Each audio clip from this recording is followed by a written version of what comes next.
হাউজের মেকআপ রুমের আশেপাশে যে টয়লেটগুলো আছে সেগুলো একদম অস্বাস্থ্যকর। অশ্লীল কোনো নাটক যেন আমরা না দেখি, অশ্লীল বা ডাবল মিনিং সেই ধরনের কোনো নাটক যেন আমরা না করি। আর্টিস্টদের প্রতি আমার একটা স্পেশাল রিকোয়েস্ট থাকবে, চেষ্টা করব আমরা স্ল্যাং শব্দ যেটাকে বলে, যেটি বাচ্চাদেরকে বুড়োদেরকে খুব বিব্রত বোধ না, প্রত্যাশা না।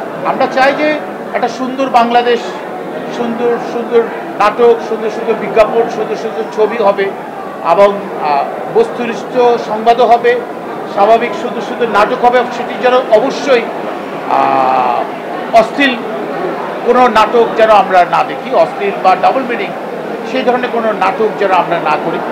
আর্টিস্টদের প্রতি আমার একটা স্পেশাল রিকোয়েস্ট থাকবে, চেষ্টা করব আমরা স্ল্যাং শব্দ যেটাকে বলে, যেটি বাচ্চাদেরকে বুড়োদেরকে খুব বিব্রত পর্যায়ে চলে যায়, সেই ধরনের কোনো নাটকে আমরা অংশগ্রহণ করব না। নতুন যারা নেতৃত্বে আসবেন তাদের প্রতি এটা আমার স্পেশাল রিকোয়েস্ট থাকবে।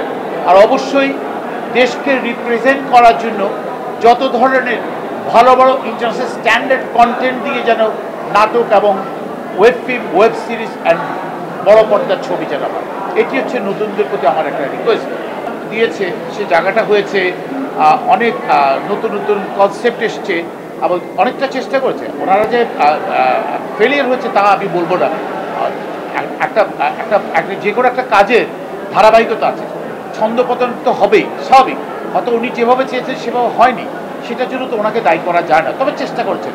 ওনারা 21 জন যারা ছিলেন গত কমিটিতে তারা যথেষ্ট চেষ্টা করেছে, তাদের প্রতি রেসপেক্ট। আবার নতুন যারা আসবেন তারা ওনারা যেগুলো অপূর্ণতা রেখে দিয়েছেন, যেগুলো ইনকমপ্লিট আছে, আশা করছি সে কাজগুলো হবে এবং সেগুলো আরও আরও আরও সুন্দর হবে। আসলে সত্যি কথা বলতে কি, আমরা হাউসে মানে শুটিং হাউসগুলোতে যখন যাই, আমাদের শুটিং হাউসের মেকআপ রুমের আশেপাশে যে টয়লেটগুলো আছে সেগুলো একদম অস্বাস্থ্যকর। এবং সেটি শুধু তা না, মেকআপ রুমে যে আমরা একসাথে গাদাগাদি করে 12 জন 16 জনও বসে থাকি একটা ছোট্ট রুমে, 12 ফিট বা 12 ফিট রুমে 12 জনের তাদের নিঃশ্বাস প্রশ্বাসের সমস্যা হয়। স্বাস্থ্যসম্মত শুটিং হাউস চাই, সোজা হিসাব। এবং এইটার জন্য যা যা করা দরকার, 3 সমন্বয়, ডিরেক্টর, প্রডিউসার, অ্যাক্টর, 3 সমন্বয় যেন একটা সুন্দর কিছু হয়, এটি আমি আশা করি। না, এটা হচ্ছে অভিনয় শিল্পীর সাথে যারা এই ধরনের আচরণ করেছেন, আমার পার্সোনাল অপিনিয়ন থেকে বলবো যে অবশ্যই আপনারা, আমাদের ডিরেক্টর গিল্ড নামে একটি বড় সংগঠন আছেন, ওখানে আমাদের শ্রদ্ধেয় সেলিম ভাই সহ অনেকে আছেন, অত্যন্ত প্রজ্ঞা এবং অসম্ভব জ্ঞানী মানুষ ওনারা। আমার মনে হচ্ছে শিল্পীদের উচিত তাদের সাথে সার্বক্ষণিক যোগাযোগ করলে এই সলিউশনটা হওয়াটা অমূলক কিছু হবে বলে মনে হচ্ছে। সারা পৃথিবী বাংলাদেশকে, সংস্কৃতিটাকে রেসপেক্ট করবে।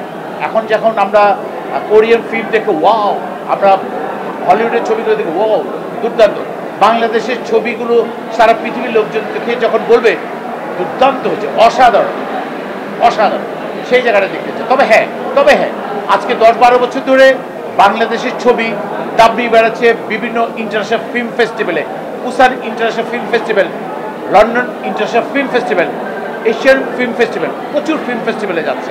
এটা আশানুরূপ।